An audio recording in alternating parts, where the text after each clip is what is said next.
I don't want to go.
So a while ago I made a video, and I stand by the irritation I had in that video that the initial response to Star Trek fans and the so-called fandom menace from those who make their living and make a great deal, get a lot of traffic as YouTubers, etc., was very mild and very condescending, even though it was probably unintentional.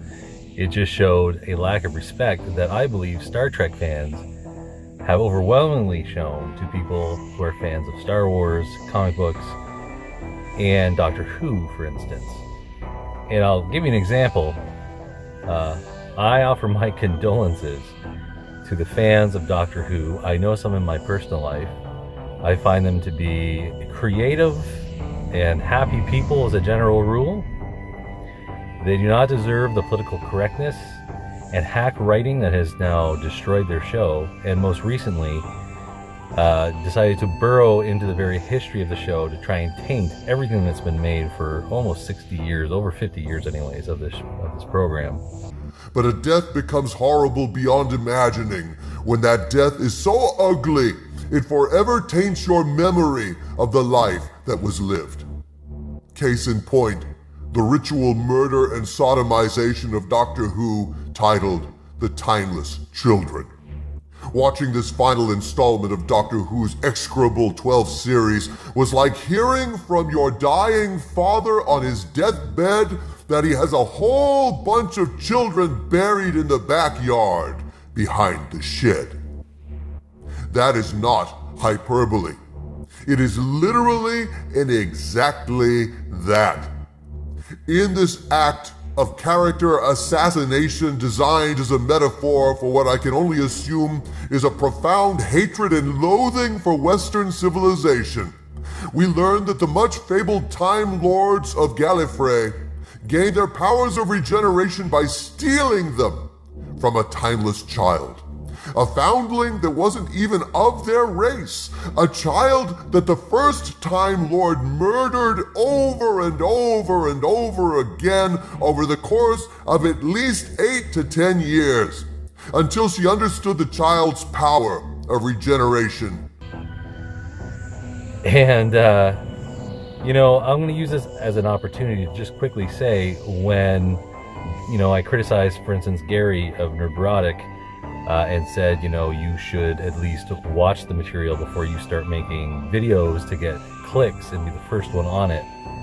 Because he, I included clips. He said he didn't really know Star Trek very well. And I said the other alternative is you can do the videos with someone who's talking to you who is a big fan. For example, he knows people like Doomcock. But I'm sure in his personal life, he as well knows people.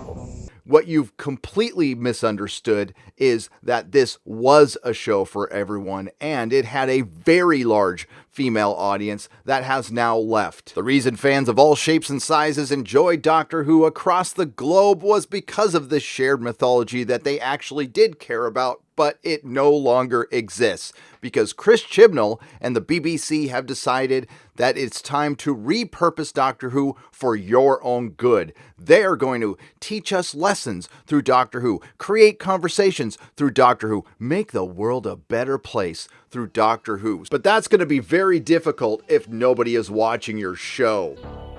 Now let me clarify something. Not only is this a criticism and anger at Gary, it is a piece of advice. So now I know Gary loves Doctor Who from the way he talks about it. I went back, and I am not per se a Doctor Who fan. I went back and I watched everything that's left available from the very beginning of Doctor Who, and I believe it's 1963. I watched through the entire thing over the course of a number of months when I had time. And I found it fascinating. I do this from time to time, though the run length of Doctor Who is extraordinarily unique. I do this from time to time with stuff like Walking Dead because it has a cultural significance, even if I'm not the biggest fan.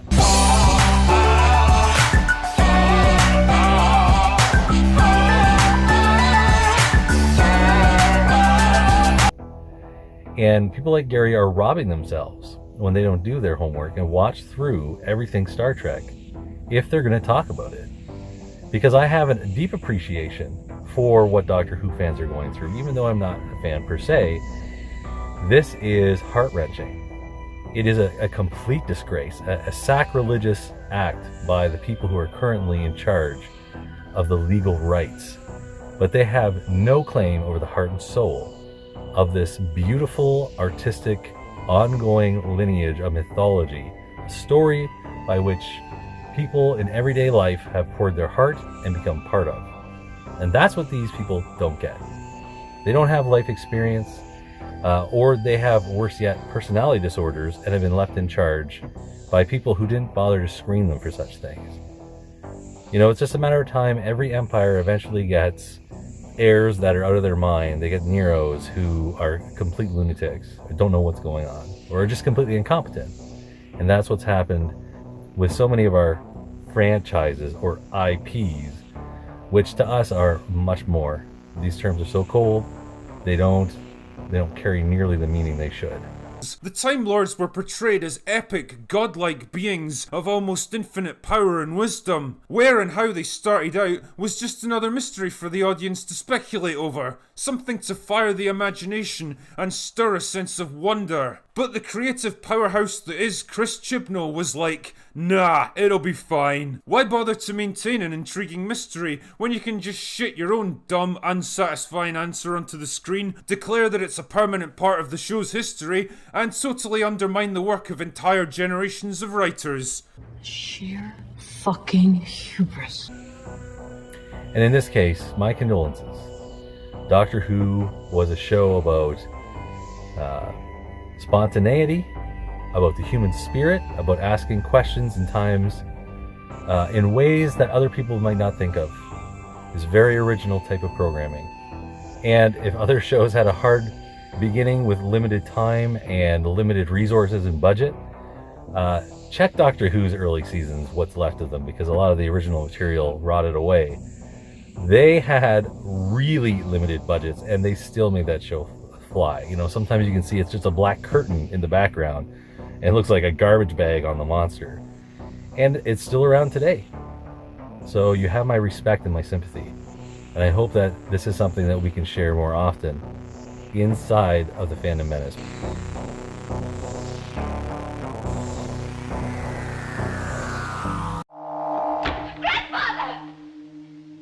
Listen, Susan, please. I've double-locked the doors. You can't get in. Now move back, child, where I can see you.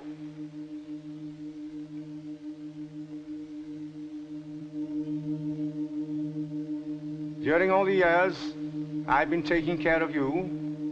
You, in return, have been taking care of me. Grandfather, I belong with you. Not any longer, Susan. You're still my grandchild, and always will be. But now, you're a woman, too.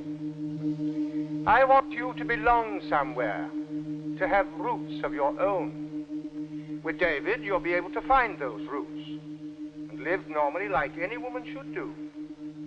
Believe me, my dear, your future lies with David, and not with a silly old buffer like me. One day, I shall come back. Yes, I shall come back. Until then, there must be no regrets, no tears, no anxieties. Just go forward in all your beliefs and prove to me that I am not mistaken in mine. Goodbye, Susan. Goodbye, my dear.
kidding? No one's gonna pay to see that. It doesn't matter. It's already profitable. It works, Lemon. To vote for Phil Rosenthal, text Phil to 62288. Vote for what? Isn't this supposed to be a movie? Again, it doesn't matter. People will just do it, and we get 99 cents a text. Well, I'm not letting Rosenthal win. I am voting for the Muppet. To vote for Liz Lemon, text Liz to 62288.